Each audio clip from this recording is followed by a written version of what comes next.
Hi everybody, welcome to practice mock.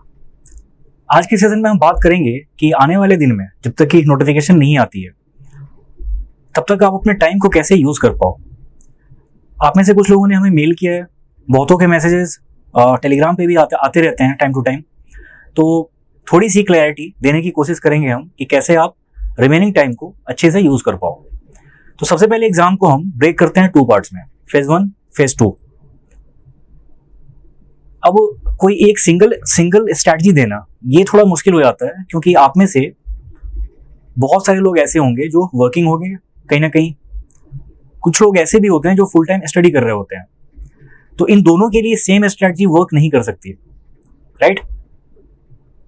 सो आप थोड़ा देख लेना अपने हिसाब से कि कौन सी स्ट्रैटेजी आपको सूट कर रही है या फिर किस तरीके से आप इसको एडजस्ट कर पाओगे।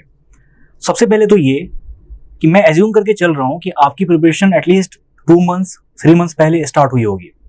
अगर ऐसा नहीं है और आपने अगर रिसेंटली स्टार्ट किया है तब आपको बहुत कुछ कवर करना है और आपकी स्पीड बहुत ज़्यादा होनी चाहिए। प्लस जितना मैक्सिमम टाइम हो सकता है आपको उतना निकालना होगा, सो दैट एटलीस्ट अभी स्टैटिक चैप्टर्स खत्म हो पाए, क्योंकि जैसे ही नोटिफिकेशन आएगी आपका फोकस थोड़ा फेज 1 पे ज़्यादा हो जाता है, जो कि बहुत ही नेचुरल बात है।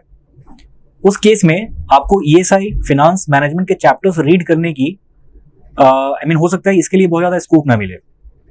तो आपको सबसे पहले तो कोशिश ये करनी है कि अगर आपका स्टैटिक पार्ट कवर नहीं हुआ है तो आप उसको जल्दी से जल्दी करो, ठीक है।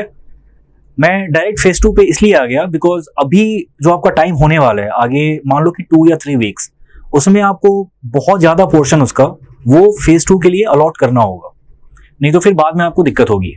एंड फेज 1 एंड 2 के बीच में जो गैप होता है वो इतना ज़्यादा नहीं है कि आप उसमें नए चैप्टर्स, स्पेशली वो लोग जो कि फर्स्ट टाइम रीड कर रहे होंगे, तो उस बीच में इतना टाइम नहीं होगा कि आप फर्स्ट रीडिंग भी करो, उसके बाद 2-3 बार उसको रिवाइज भी करो और फिर क्वेश्चन आंसर की प्रैक्टिस भी करो, क्योंकि वहां पे आपको ऑब्जेक्टिव भी लिखना है और डिस्क्रिप्टिव भी आता है।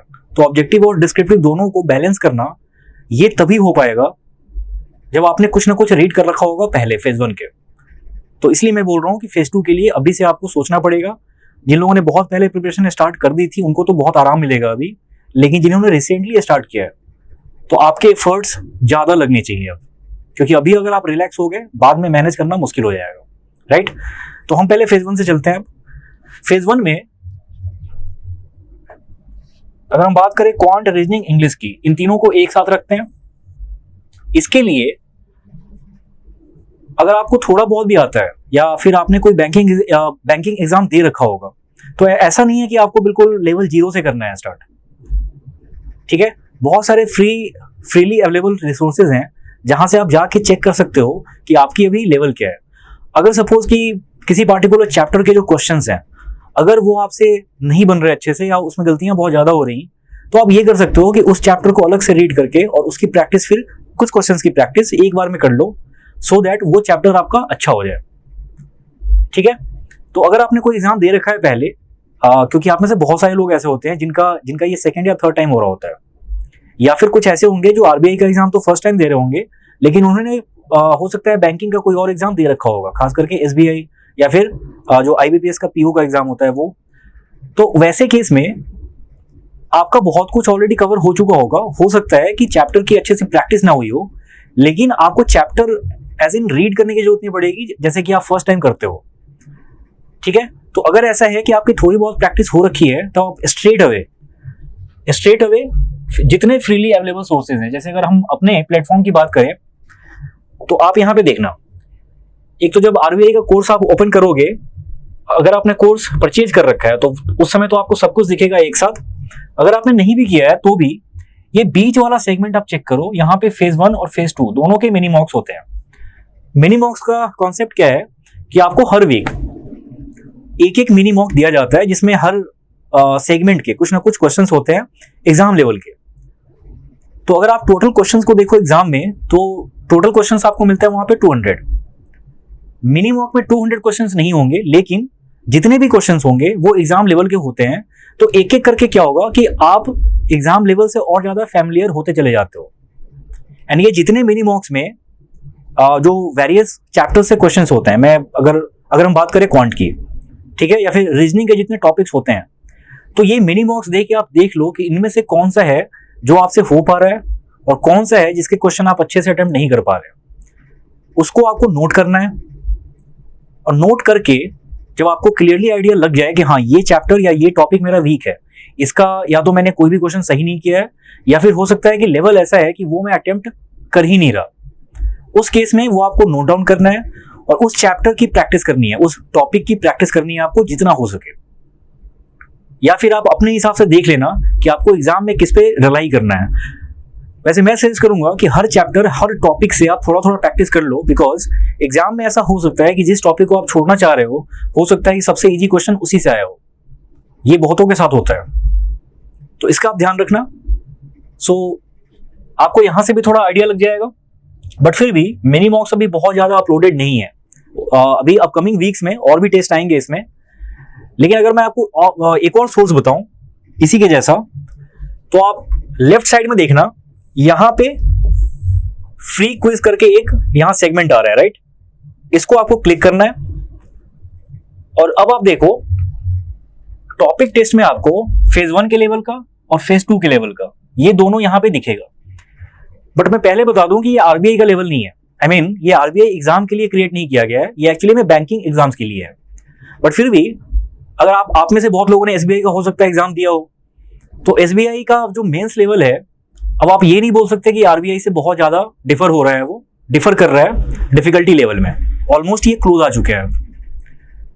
इसमें आपको फायदा क्या होगा, जैसे जिन लोगों ने अगर जस्ट स्टार्ट किया है तो पहले हो सकता है कि उनको फेज 1 के क्वेश्चंस करने की नीड होगी, तो आप यहां पे जाके क्वांट, रीजनिंग, इंग्लिश इन तीनों का देख लेना।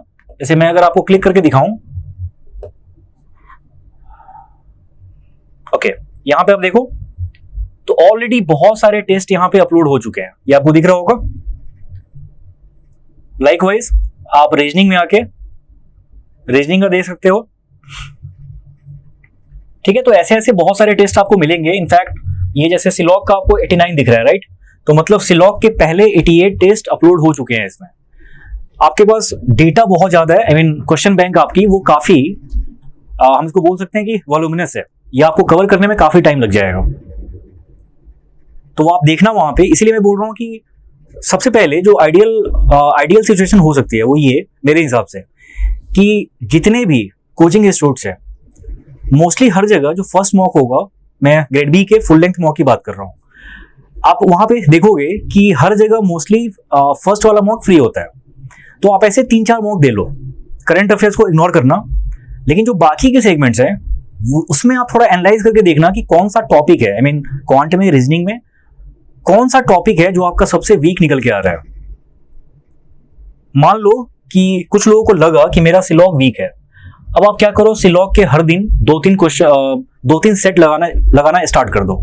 सिलॉग के साथ साथ आपको कुछ और भी करना होगा, वो मैं बाद में उस पर आता हूँ, लेकिन यहां देख लो तो सिलॉग के इतने सारे टेस्ट हैं पड़े हुए, और ये फेज 1 के लेवल का है, एज इन बैंकिंग का जो फेज 1 होता है वो। इसी तरह आपको अलग अलग टॉपिक्स मिलेंगे यहाँ पे, सीटिंग अरेंजमेंट। अब सपोज कि आपने एक बार कॉन्सेप्ट्स इसके देखे, आपने 3-4 सेट लगाए, उसके बाद आपसे सारे क्वेश्चंस हो पा रहे हैं, मतलब जो इजी लेवल वाले हैं, तब आप क्या करना कि आप मेंस लेवल पे आओ, ठीक है।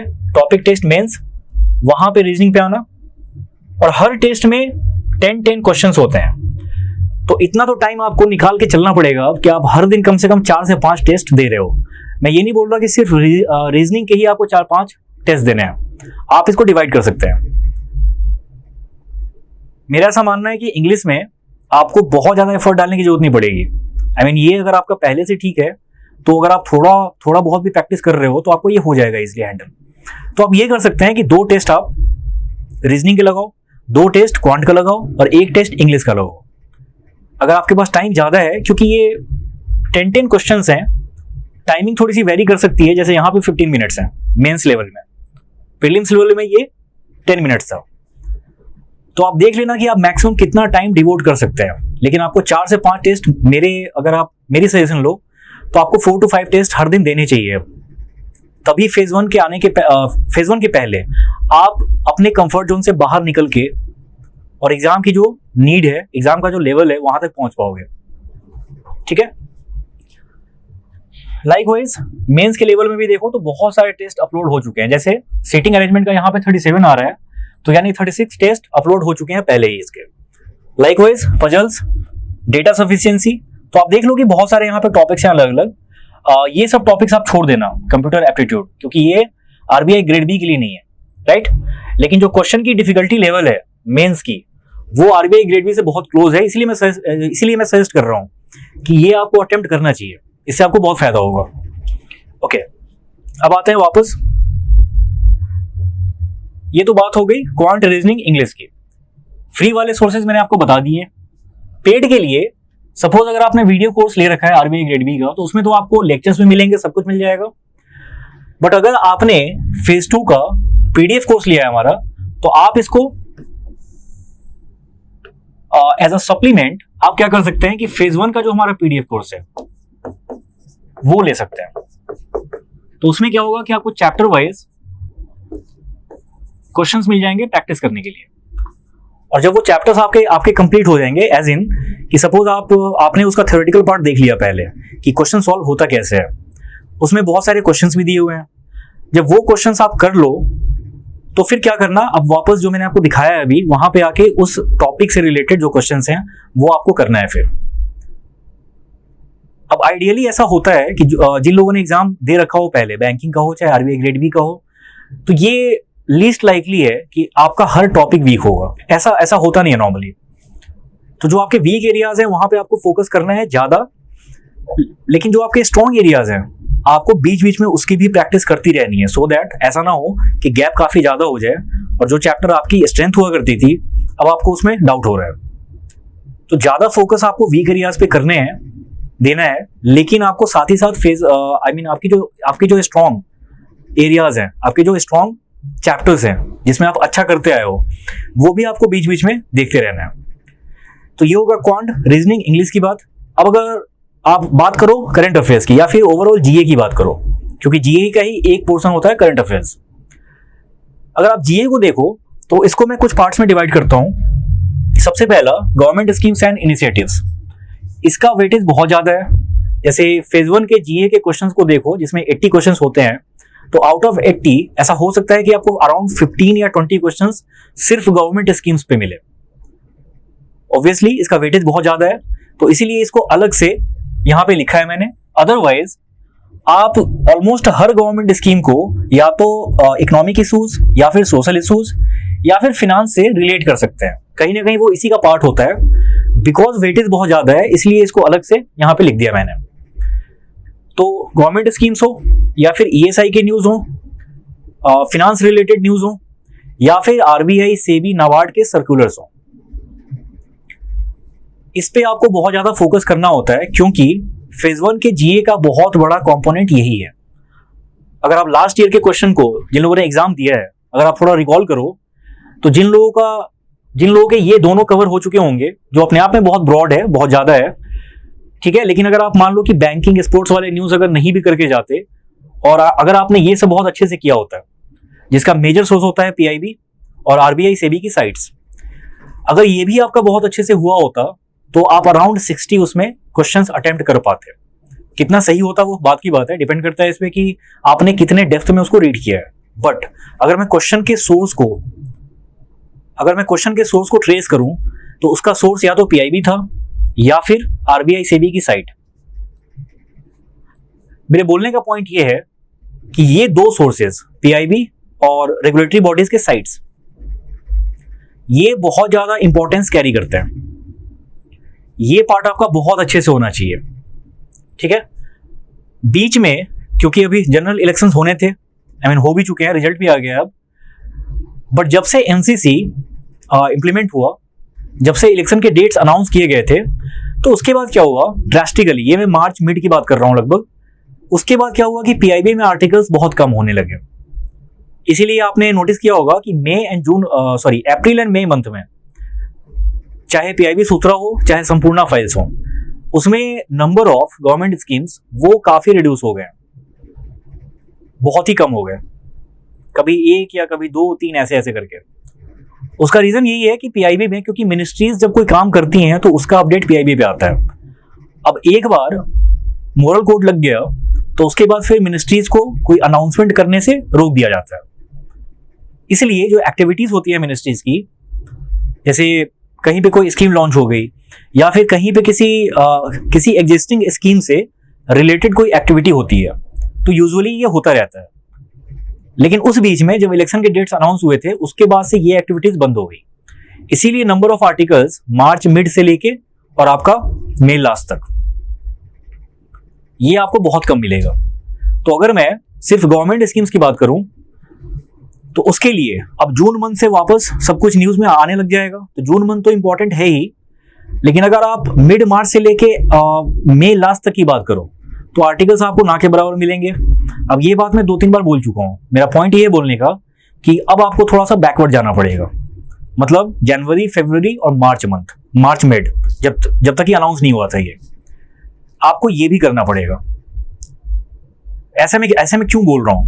जो लास्ट एग्जाम हुआ है लास्ट ईयर का, तो उसमें अगर आप पास्ट 3 मंथ्स के गवर्नमेंट स्कीम्स को देख लो या फिर ईएसआई आर्टिकल्स को, फिनांस आर्टिकल्स को, तो जो टोटल क्वेश्चंस थे उसमें अराउंड 80%, 70 to 80%, नंबर थोड़ा वेरी कर सकता है यहाँ वहां, लेकिन मेजोरिटी ऑफ द क्वेश्चंस जो थे वो पास्ट 3 मंथ्स के थे।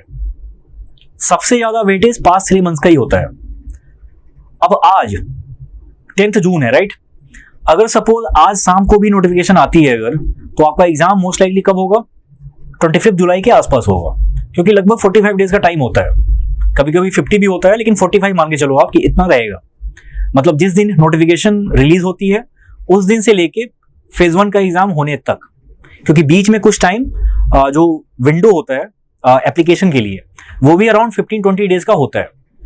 फिर उसके फिर आप उसके कुछ दिन बाद एडमिट कार्ड आएगा, उसके कुछ दिन बाद एग्जाम होता है। तो ये मैं टोटल पीरियड मान के चल रहा हूँ कि 45 डेज है। तो अगर हम ये भी मान ले कि जुलाई लास्ट में एग्जाम अगर हो सकता है, गिवन कि आज शाम तक नोटिफिकेशन आ जाए, मैं ऐसे एग्जांपल दे रहा हूँ, ये नहीं बोल रहा कि नोटिफिकेशन आएगी। तो आप सोच के देखो कि अगर जुलाई एंड में एग्जाम होता है तो जुलाई मिड तक के आर्टिकल्स इंपॉर्टेंट होंगे, और अभी चल रहा है जून मंथ, तो जून मंथ के 4 वीक्स, जुलाई के 6 वीक्स, टोटल मिला के 6 वीक्स। तो ये आपको बहुत डिटेल में करना पड़ेगा, एक एक आर्टिकल को बहुत माइन्यूट लेवल पे आपको रीड करना है, क्योंकि जो रिसेंट आर्टिकल्स होते हैं खास करके 3 महीने के, ये बहुत डिटेल में पूछे जाते हैं। जिन लोगों ने लास्ट ईयर एग्जाम दिया है उनको बहुत अच्छे से पता है। अगर आप पास्ट ईयर के क्वेश्चंस को देख के एग्जाम का आइडिया लगा रहे हो तो हो सकता है कि आपसे बहुत बड़ी गलती हो। आप एक चीज का ध्यान रखना कि कोई भी कोचिंग इंस्टीट्यूट हो, जब वो प्रीवियस ईयर के क्वेश्चंस कंपाइल करते हैं तो ये बहुत नेचुरल है, आप थोड़ा खुद से सोच के देखना। कोई भी इंस्टीट्यूट जब क्वेश्चंस को कंपाइल करती है तो एग्जाम दे के जो निकले होते हैं बच्चे, वो अपने मेमोरी बेस्ड ऐसे असेसमेंट से बताते हैं कि किस टाइप के क्वेश्चन आए थे। तो ऐसा हो सकता है कि वो उनको टॉपिक तो याद हो कि हाँ इस टॉपिक से क्वेश्चन आया था, बट अगर वो मल्टीपल स्टेटमेंट्स वाले क्वेश्चन हैं, जो कि थे लास्ट ईयर बहुत सारे क्वेश्चन थे वैसे, मतलब स्ट्रेट अवे जो पूछ लेते हैं ऐसे कि कुछ ब्लैंक है और उसके 5 ऑप्शंस दिए हैं, वैसे क्वेश्चंस के फ्रीक्वेंसी या फिर ये बोल लो कि उनके नंबर्स काफी कम हो गए हैं। आपको मैक्सिमम क्वेश्चंस जो हैं वो मिलेंगे मल्टीपल स्टेटमेंट वाले। तो इस टाइप के क्वेश्चंस को वर्ड टू वर्ड रिकॉल करना किसी के लिए भी बहुत मुश्किल है, नहीं हो पाता है ये। तो जो आप पास्ट ईयर के कंपाइलेशंस देख रहे हैं किसी भी कोचिंग साइट पे, उनके वेबसाइट पे, वो आपको करेक्ट पिक्चर शो नहीं करती। आप ये मान के चलना कि क्वेश्चन बहुत डिफिकल्ट लेवल का ही आता है, लेकिन उसमें भी एक कैच है, वो ये कि अगर आपने मान लो कि पीआईबी के नोट्स होते हैं जैसे, अगर आपने इसको 3-4 बार रिवाइज कर लिया तो हो सकता है किसी आर्टिकल में मान लो 10 फैक्ट्स हैं, तो 10 के 10 आपको याद ना रहे, लेकिन अगर 7-8 भी याद है अगर, तो आप क्या करोगे कि क्वेश्चन में जो फैक्ट्स दिए हुए हैं स्टेटमेंट्स में, वहां से आप आइडिया लगा लेते हो कि इनमें से अगर मान लो 3 स्टेटमेंट्स हैं, अगर आप 1 या 2 में श्योर हो तो फिर भी आप बहुत हद तक आपकी पॉसिबिलिटी बढ़ जाती है कि आप सही आंसर पे आ जाओ। तो अगर मल्टीपल रिविजन्स हो तो आपका काम काफी आसान हो जाता है। लॉजिकली भी आप सोच के देखो तो 80 में से 80 क्वेश्चंस आपको नहीं करने होते हैं। अगर आपने 40 भी कर लिया तो ये 40 बहुत अच्छा नंबर है, गिवन कि जो लास्ट ईयर का लेवल था। बट ये नंबर इंप्रूव होता जाएगा आप जितनी बार रिवाइज करोगे। अगर आप सिर्फ 2 बार रिवाइज करके जा रहे हो और उसके बाद ये सोचो कि मेरा बहुत अच्छा स्कोर आएगा, तो जिस टाइप के क्वेश्चंस आ रहे हैं बहुत दिक्कत होने वाली है। अब आते हैं वापस टॉपिक पे। तो मैं इसीलिए बोल रहा हूँ कि आपको थोड़ा पहले जाके जो पिछले साल की बात थी जिसमें आप 3 मंथ्स का भी अगर अच्छे से कवर करके जाते तो अराउंड 70% क्वेश्चन आप अटेम्प्ट करके आ जाते। उसमें थोड़ा सा ट्विक आपको करना पड़ेगा इस बार। क्यों? क्योंकि 3 मंथ्स में इस साल ज्यादा आर्टिकल्स कवर होंगी नहीं, तो जनवरी से आप करके चलना। जनवरी फरवरी में कंटेंट ज्यादा है, लेकिन मार्च में बहुत कम हो जाएगा, अप्रैल में उससे भी कम हो जाएगा, बल्कि अप्रैल और मई में ज्यादा आर्टिकल्स है ही नहीं। तो आपको जो अच्छे से करना है वो करना है जनवरी फरवरी मार्च का हाफ पार्ट, फर्स्ट हाफ, और उसके बाद फिर जून और जुलाई के बाद से। अच्छा, अभी जो मैं बोल रहा हूं उसका एक और रीजन है। आप थोड़ा सोच के देखो कि मोस्ट लाइकली IFSC का एग्जाम RBI के पहले होगा। अब और कितने एग्जाम्स होने हैं मुझे नहीं पता, लेकिन मुझे बताया गया है कि शायद इंश्योरेंस रिलेटेड भी कुछ एग्जाम्स होने वाले हैं। आई थिंक OIIC करके कोई ऑर्गेनाइजेशन है उसकी। अब ये जितने एग्जाम्स होने वाले हैं वो सारे एग्जाम्स के क्वेश्चंस एक ही एजेंसी बनाती है, ये बात आपको अच्छे से पता है, दैट इज IBPS। ठीक है, तो ये जो जून के बाद का टाइम रहेगा, जून जुलाई अगस्त, ऐसे मैं अभी भी मुझे लगता है कि RBI का एग्जाम अगस्त में हो सकता है, जुलाई में बहुत कम पॉसिबिलिटी है। ठीक है, तो यानी जून जुलाई मंथ बहुत इंपॉर्टेंट है, इसी में आर्टिकल्स ज्यादा रहेंगी भी, खास करके अभी भी न्यू गवर्नमेंट फॉर्म हुई है तो अब आर्टिकल्स आने स्टार्ट होंगे, मिनिस्ट्री का काम स्टार्ट हो जाएगा वापस से, तो आर्टिकल्स भर भर के आएंगे। ठीक है, अब अगर एक ही एजेंसी क्वेश्चन बना रही हो तो सेम मंथ का, मतलब जून का जुलाई का, जो उनके पास कंटेंट है या फिर उनको है पता कि इस टॉपिक से क्वेश्चन पूछने हैं, और अब बैंकिंग के एग्जाम्स में भी क्वेश्चन थोड़े से टफ आ रहे हैं पहले से।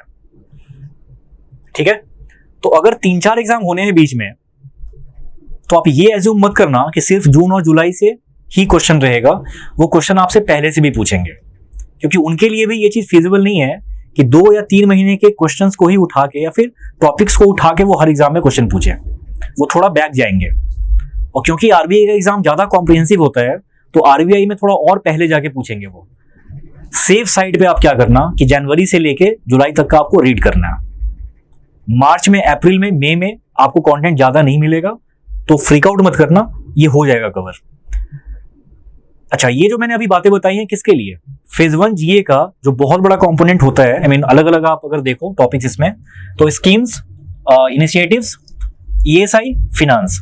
अब जब मैं ESI बोल रहा हूं या फिर फिनांस बोल रहा हूं तो इसमें आप उन सबको भी इंक्लूड करो, जैसे कि कुछ रिपोर्ट्स होते हैं, ठीक है, कुछ इंडाइसेस होते हैं, खास करके वो जो कि UN एफिलिएटेड बॉडीज के द्वारा निकाली जाती है, क्योंकि उसके बारे में आपसे फेज 2 में भी पूछा जा सकता है। तो ESI में वो आपको इंक्लूड करके चलना है। जैसे मान लो क्लाइमेट चेंज से रिलेटेड है, मान लो कि हेल्थ से रिलेटेड है, मान लो जेंडर इनइक्वालिटी से रिलेटेड है। अभी अगर मैं एग्जांपल दूं तो HDR, ह्यूमन डेवलपमेंट रिपोर्ट, अब इसके अंदर जो कुछ इंडेक्स होती हैं उनमें से बहुत सारी लास्ट ईयर की ही हैं, लेकिन होता यह है कि जब ये हमने इसका नोट्स भी दिया था वैसे, तो आप उसमें जाके देखना कि HDR रिपोर्ट में बहुत सारे अलग अलग इंडाइसेस होते हैं। वो सारे इंडाइसेस एक बार में पब्लिश नहीं किए जाते, वो अलग अलग टाइम पे पब्लिश होती हैं। एंड जब वो 4 या 5, आई थिंक उसमें टोटल 5 है, जब वो 5 इंडाइसेस पब्लिश हो जाती हैं तो लास्ट में फिर HDR रिपोर्ट निकलता है।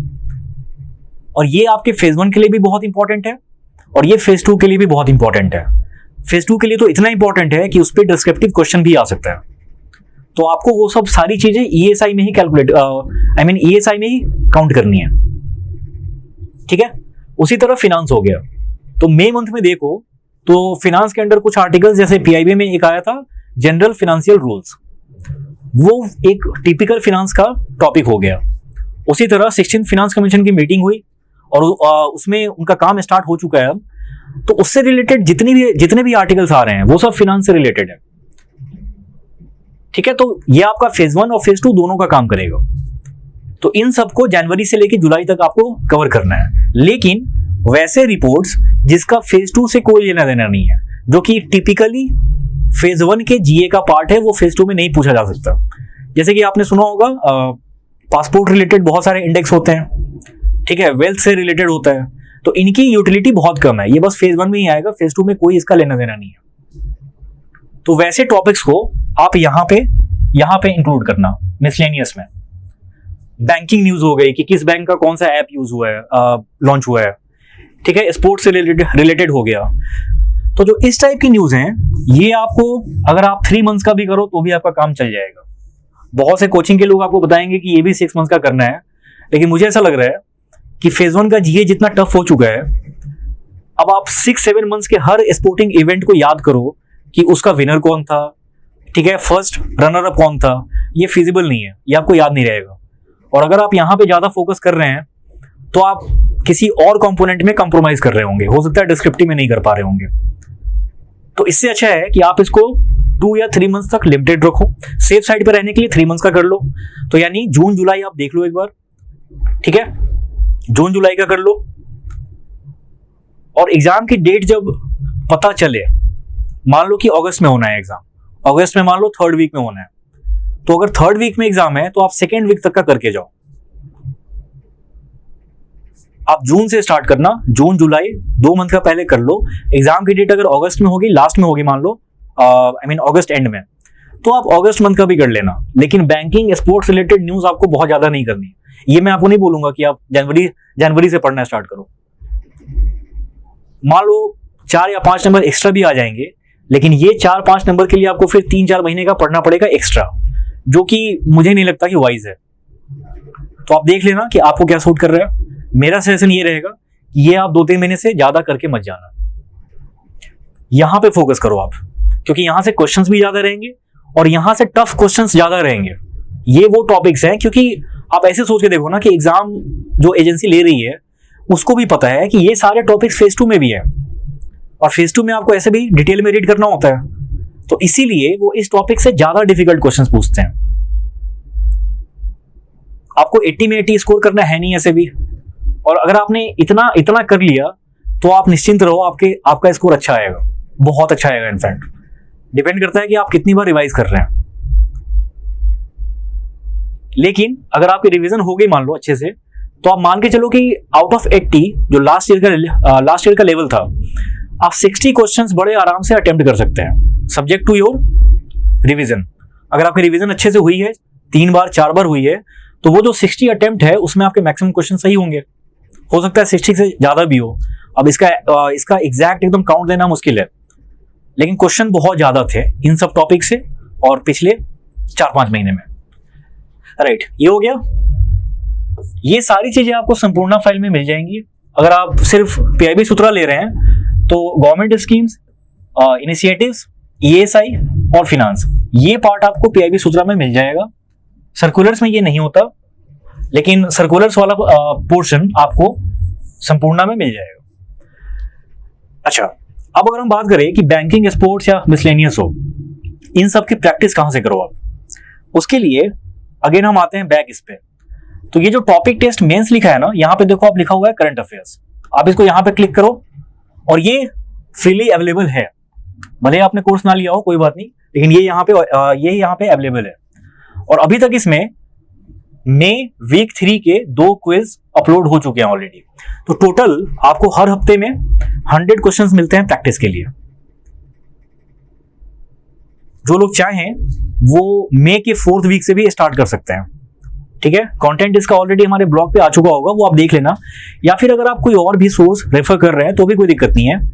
हो सकता है कि अगर आप डिफरेंट उसको कोचिंग साइट्स को देखो अगर, तो हो सकता है किसी कोचिंग ने आज की न्यूज कल कवर की होगी, किसी और ने आज की न्यूज हो सकता है 2 दिन बाद कवर की हो।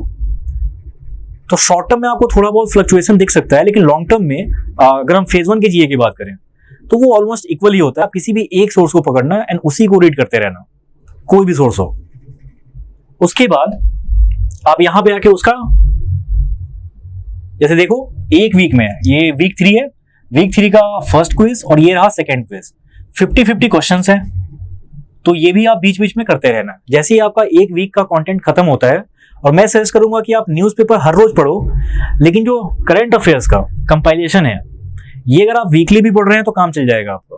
क्योंकि अगर आपकी न्यूज़पेपर रीड करने की हैबिट है डेली, तो जब आप ये वीकली फाइल रीड करोगे तो आपको उतनी दिक्कत नहीं होगी, मैक्सिमम चीजें आपने देख रखी होंगी। तो अगर न्यूज़पेपर रीड करने की हैबिट है तो आप ये वीकली फाइल्स रेफर करो। अगर आप न्यूज़पेपर रेफर नहीं कर रहे तो फिर आपको डेली फाइल्स आपके लिए ज़्यादा सही रहेंगी, आपके ऊपर है। बट मेरा सजेशन रहेगा कि न्यूज़पेपर आप हर रोज रीड करो और आपको देख के वो समझ में आ जाएगा। अब तक आपको आइडिया हो जाना चाहिए कि कौन सी आर्टिकल न्यूज़ में वो फेज 1 के लिए रेलेवेंट है, कौन सी फेज 2 के लिए रेलेवेंट है। जो फेज 2 के लिए रेलेवेंट है वो ऐसे भी आपको फेज 1 में भी काम आएगा। कुछ टॉपिक्स को अगर आप छोड़ दो, जैसे कि कॉर्पोरेट गवर्नेंस, उसके बाद एथिक्स, तो ऐसे जो टॉपिक्स होते हैं वो फेज 1 के लिए रेलेवेंट नहीं होते।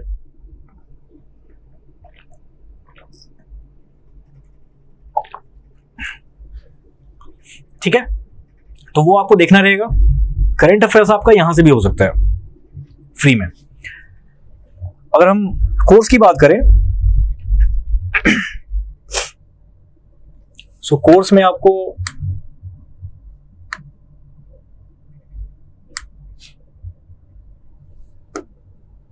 ऑलराइट,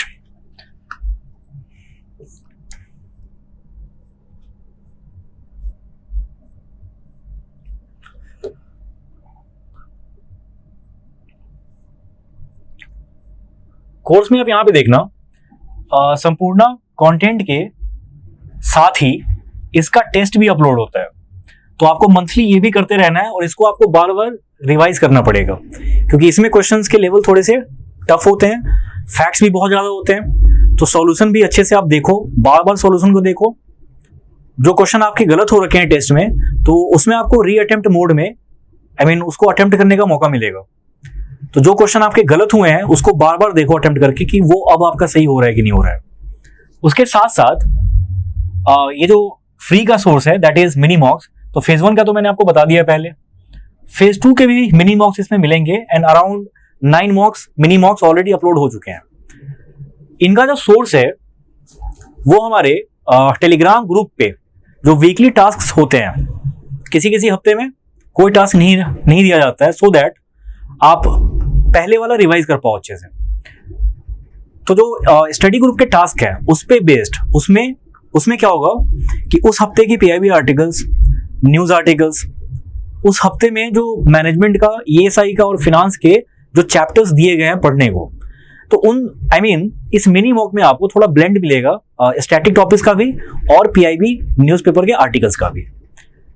नंबर ऑफ क्वेश्चंस इसमें भी 20 होते हैं और ये आपके प्रैक्टिस के लिए ऐसा है कि सैंपल साइज भले बहुत छोटा हो, लेकिन इससे आपको ये आइडिया लगेगा कि आप कहां पे अभी लाई कर रहे हो। क्योंकि अगर चैप्टर से क्वेश्चंस हैं और जो रीसेंट आर्टिकल्स हैं उन पे क्वेश्चन है, तो ये ऐसे भी आपको आने चाहिए। तो जो आप अलग से संपूर्ण फाइल पढ़ रहे हो या फिर पीआईबी का कोई और भी नोट्स पढ़ रहे हो जो आपके पास है, तो आपको ये सब सारे क्वेश्चंस करने होंगे। ठीक है, तो मतलब कि अलग अलग डायमेंशंस हैं स्टडी के।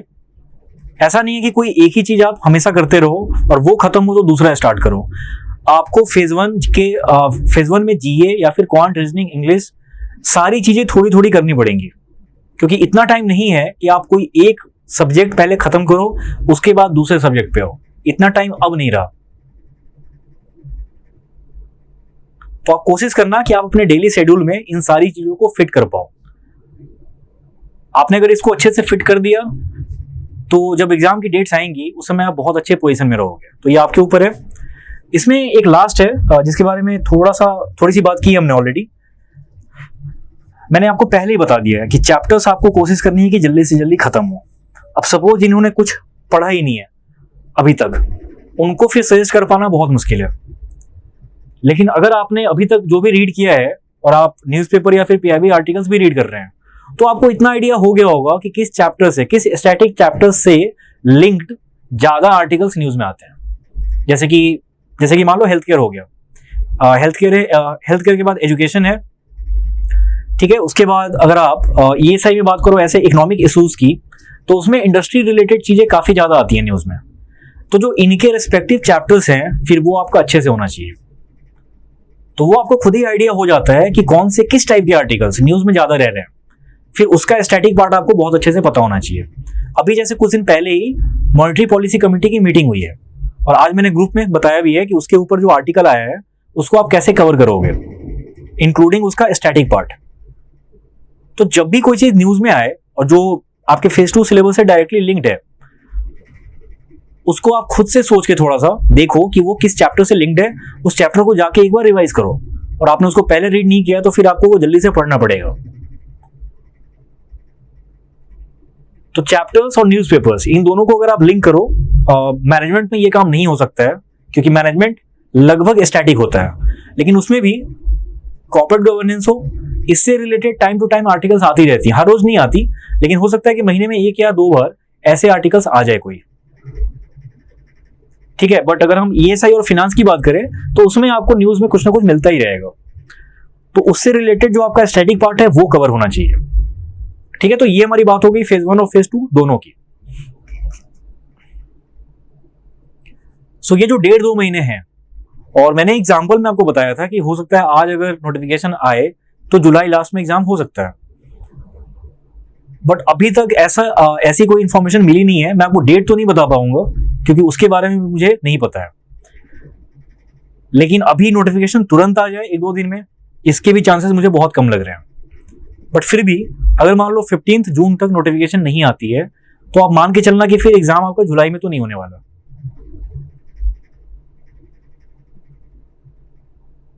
तो अभी आप 2 महीने का टाइम या प्रॉपर ऐसे 2 मंथ्स आपको नहीं मिलेंगे, 1.5 मंथ्स का मान के चलो, और उसके हिसाब से आप चीजों को प्लान करो।